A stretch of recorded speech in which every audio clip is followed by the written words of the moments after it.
తొర్రూరులో ఉద్రిక్త వాతావరణం చోటు చేసుకుంది. మాజీ మంత్రి ఎర్రపల్లి దయాకర్ రావు మున్సిపల్ కార్యాలయం దగ్గర చేరుకున్నారు. కాంగ్రెస్ బీఆర్ఎస్ శ్రేణుల మధ్య తోపులాట చోటు చేసుకుంది. ఇదే అంశానికి సంబంధించి మరిన్ని డీటెయిల్స్ ని మా ప్రతినిధి నరేంద్ర లైవ్ లో అందించడానికి సిద్ధంగా ఉన్నారు.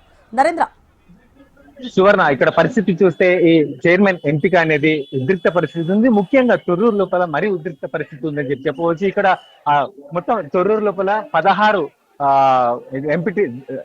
16 మున్సిపాలిటీ మెంబర్లు గెలిస్తే దానికి ఇవాళ 7 కాంగ్రెస్ గెలవగా 9 బీఆర్ఎస్ గెలిచింది. మెజారిటీ ఉన్నా కూడా ఇక్కడ పరిస్థితి ఏంటంటే ఇద్దరు ఎక్స్ అఫీషియల్ మెంబర్స్ ఉన్నారు. ఆ ఇద్దరు ఎక్స్ అఫీషియల్ మెంబర్స్ కూడా ఈ కాంగ్రెస్ కి సంబంధించినారు. ఆ ఇద్దరు కనుక ఓటు వేస్తే మళ్ళీ సమానం అవుతుంది కాబట్టి ఆ సమానం కాకుండా ఉండేందుకోసం ఇవాళ ముందస్తుగా కాంగ్రెస్ సంబంధించిన వార్డు మెంబర్లను వాళ్ళని లోపరుచుకునే ప్రయత్నం చేశారు. ఎర్రబెల్లి దయాకర్ స్వయంగా రంగంలో దిగి, అయితే అది ఛాన్స్ లేకపోవడంతో ఇక్కడ ఇద్దరు ఎక్స్ అఫీషియల్ మెంబర్స్ కూడా చెల్లరు. ఎందుకంటే మాకు వద్దిరాజ్ గణేష్ రాజ్యసభ సభ్యుడు ఉన్నాడు, అతన్ని ఓటు చెల్లినప్పుడు ఇక్కడ ఎంపీ కడియం కావ్య ఆమె ఓటు చెల్లింది.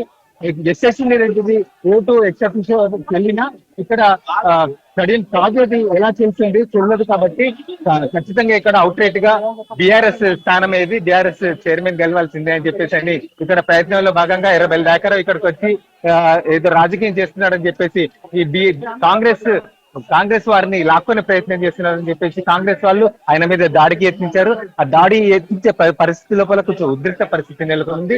అతన్ని మా నాయకుని మీద మీరు ఎలా దాడి చేసే ప్రయత్నం చేస్తారని చెప్పి బీఆర్ఎస్ వాళ్ళు కూడా కాంగ్రెస్ వాళ్ళ మీదకి పోవడం తీవ్ర ఉద్రిక్త పరిస్థితి నెలకొనింది. ఆ ఉద్రిక్త పరిస్థితి లోపల పోలీసులు జోక్యం చేసుకొని ఇక్కడికక్కడ అందరినీ చెల్ల చెదురుగా లాఠీలతో చెదరగొట్టడం జరిగింది.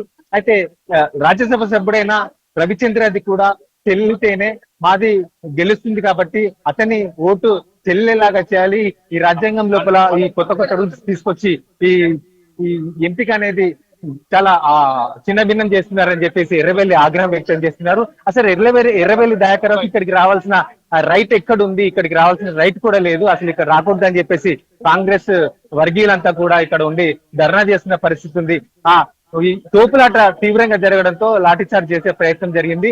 చూసినాం ఇక్కడ ఇప్పటికీ కూడా అదే పరిస్థితి కొనసాగుతుంది. లోపల మాత్రం వార్డు సభ్యులు ప్రమాణ స్వీకారోత్సవం అనేది కొనసాగుతుంది. అయితే ఇప్పుడే కడియం కావ్య కూడా రావడం జరిగింది. కడియం కావ్య, యశస్విని రెడ్డి ఇద్దరు కూడా ఎక్స్ అఫీషియల్ మెంబర్స్ గా ఇక్కడ ఓటు వేసి టై అయ్యేలాగా ఉంది. అయితే టాస్ వేస్తారా లేకపోతే దీన్ని పోస్ట్ పోన్ చేస్తారా, ఏం చేస్తారా అనేది ఒక ఉద్రిక్త పరిస్థితి అయితే నెలకొంది. ఎందుకంటే ఇద్దరికి సమానంగా సీట్లు రావడం అనేది, మరి దానిలో చైర్మన్ ఉప చైర్మన్ ఎలా డిసైడ్ చేస్తారనేది అని కూడా ఒక ఉత్కంఠ నెలకొని ఉంది. మొత్తానికైతే అంతటా 4 హంగు ఏర్పడ్డ స్థానాల్లో కాకుండా తొర్రూరులో మాత్రం తీవ్ర ఉద్రిక్త పరిస్థితి నెలకొని నడుస్తుంది.